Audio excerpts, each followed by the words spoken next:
À Jacquesville, une petite ville côtière d'apparence paisible, des berlines sombres se succèdent devant un complexe discret. Derrière ces murs, un huis clos politique s'annonce explosif. Laurent Gbagbo, l'homme qui a marqué l'histoire récente de la Côte d'Ivoire, a convoqué son conseil stratégique et politique au grand complet, une réunion d'urgence. Officiellement pour discuter de la stratégie du PPCI. Officieusement, pour éviter que le parti ne s'effondre avant même la bataille présidentielle d'octobre.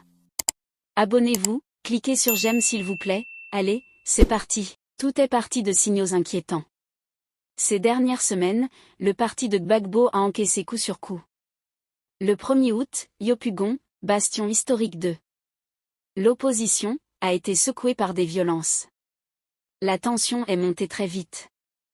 Les jours suivants, plusieurs cadres du papacy ont été arrêtés. 6 d'entre eux sont encore derrière les barreaux. Pour le parti, c'est clair, il s'agit d'une intimidation, d'une répression politique orchestrée pour affaiblir leur campagne.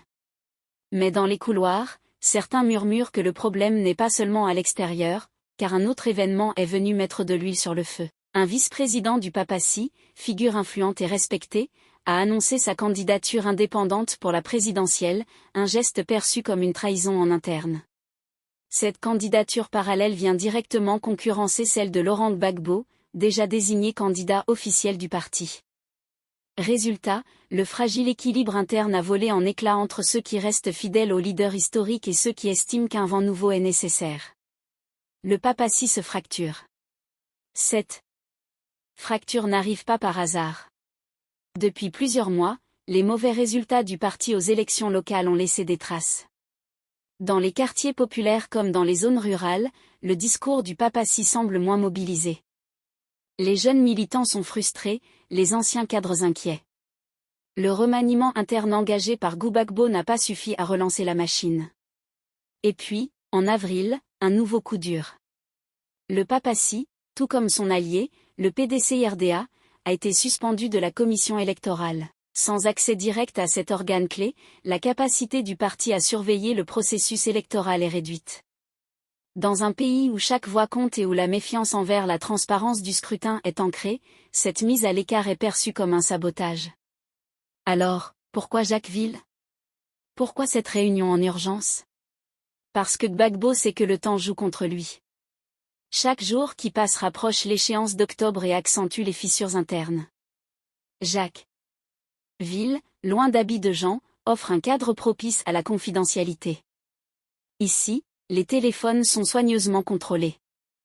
Les discussions protégées des oreilles indiscrètes. Ce n'est pas une simple réunion de routine, c'est un conseil de guerre. Dès l'ouverture, le ton est grave. Gbagbo, assis au centre, regarde tour à tour ses principaux lieutenants. La présidente du comité de contrôle, garante de la discipline interne, est là. Les responsables des principaux organes du parti aussi. L'ordre du jour est simple, mais lourd. Comment rétablir l'unité? Comment répondre aux arrestations? Et surtout, comment éviter l'hémorragie avant la campagne présidentielle? Les échanges sont tendus. Certains plaident pour une ligne dure contre les dissidents. Exclusion immédiate, mise au banc des candidats parallèles. D'autres craignent que cette fermeté ne pousse encore plus de figures influentes à claquer la porte. L'ombre de la présidentielle plane sur chaque phrase. En coulisses, les analystes politiques sont unanimes. Une opposition divisée, c'est une opposition condamnée. L'histoire ivoirienne l'a montré à plusieurs reprises. Ce qui se joue ici ne dépasse pas la simple rivalité interne. Depuis son retour en politique, Laurent Gbagbo incarne toujours pour beaucoup une figure de résistance, mais le contexte a changé. La Côte d'Ivoire de 2025 n'est plus celle des années 2000. Les électeurs sont plus jeunes, plus connectés, moins attachés aux symboles du passé. Ils veulent des solutions concrètes. Emploi, sécurité, avenir. Et dans un paysage politique où les alliances se font et se défont à une vitesse fulgurante, le moindre signe de faiblesse est exploité par les adversaires. Dans la salle, la tension monte d'un cran lorsque la question de la stratégie de campagne est abordée. Faut-il recentrer le discours sur le bilan et l'héritage de Gbagbo? Ou faut-il au contraire miser sur un programme réformateur qui donne l'impression de rupture?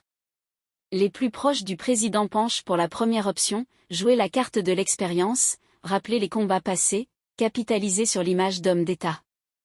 Mais d'autres, plus pragmatiques, savent que cela ne suffira pas à convaincre les indécis. Pendant ce temps, dehors, la presse locale et internationale scrute chaque geste, chaque mot. Les réseaux sociaux bruissent de joueurs. Certains parlent d'un Gbagbo affaibli, d'autres d'un leader en pleine reconquête.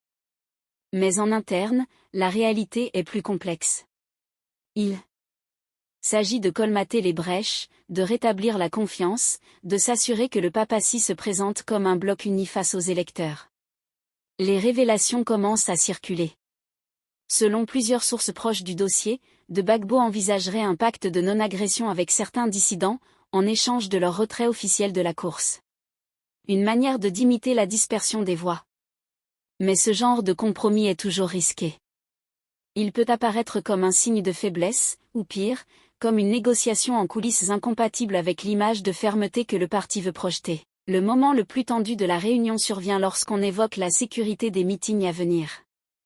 Après les violences de Yopougon, beaucoup craignent que la campagne ne soit émaillée d'incidents. Certains cadres proposent de réduire les grands rassemblements pour privilégier les rencontres plus targetées, moins visibles mais plus sûres. D'autres estiment qu'il faut au contraire montrer les muscles et maintenir la pression dans la rue. Gbagbo, fidèle à son tempérament, tranche. Il faut rester visible coûte que coûte. Reculer maintenant ce serait donner raison aux intimidations. Louis-Claude Jacksville se prolonge tard dans la soirée. Les débats sont parfois houleux, mais un consensus fragile se dessine. Le parti doit resserrer les rangs, lancer rapidement une campagne coordonnée et répondre coup pour coup aux attaques politiques et judiciaires. Les responsables repartent avec des consignes claires, mais aussi avec la conscience que la route jusqu'à octobre sera semée d'embûches.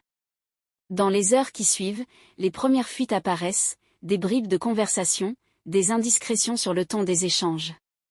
Pour les partisans de Gbagbo, le message est simple. Le leader est toujours aux commandes, prêt à mener la bataille. Pour ses adversaires, internes comme externes, c'est la preuve que le papacy navigue en eau trouble. Et c'est tout l'enjeu des prochaines semaines, car cette réunion de Jacquesville n'est pas seulement une manœuvre tactique, c'est un test grandeur nature. Si Gbagbo parvient à maintenir la cohésion, à canaliser les frustrations et à neutraliser les ambitions personnelles, alors le papacy pourra encore espérer peser lourd en octobre. Mais si les dissensions internes s'aggravent? Si les arrestations continuent à décimer les rangs, alors la campagne pourrait se transformer en chemin de croix. Au fond, cette journée du 12 avril restera peut-être comme un tournant, non pas parce qu'elle a produit des décisions spectaculaires, mais parce qu'elle a révélé, en filigrane, la réalité d'un parti en équilibre instable. Entre héritage et renouveau, entre unité et éclatement, entre loyauté et ambition personnelle, le papacy se trouve à la croisée des chemins.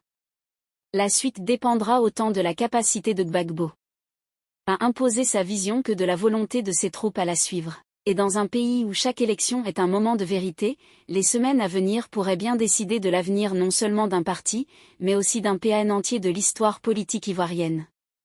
Alors que va-t-il se passer? Gbagbo réussira-t-il à rallier tous les siens derrière lui? Les arrestations vont-elles continuer? Et surtout, l'opposition parviendra-t-elle à se présenter unie face au pouvoir? Une chose est sûre. La bataille d'octobre a déjà commencé et elle se joue bien plus tôt que prévu, dans les coulisses, loin des caméras, mais au cœur du destin. Si ça vous a plu, n'oubliez pas de vous abonner et de cliquer sur la cloche de notification pour ne pas rater mes prochaines vidéos.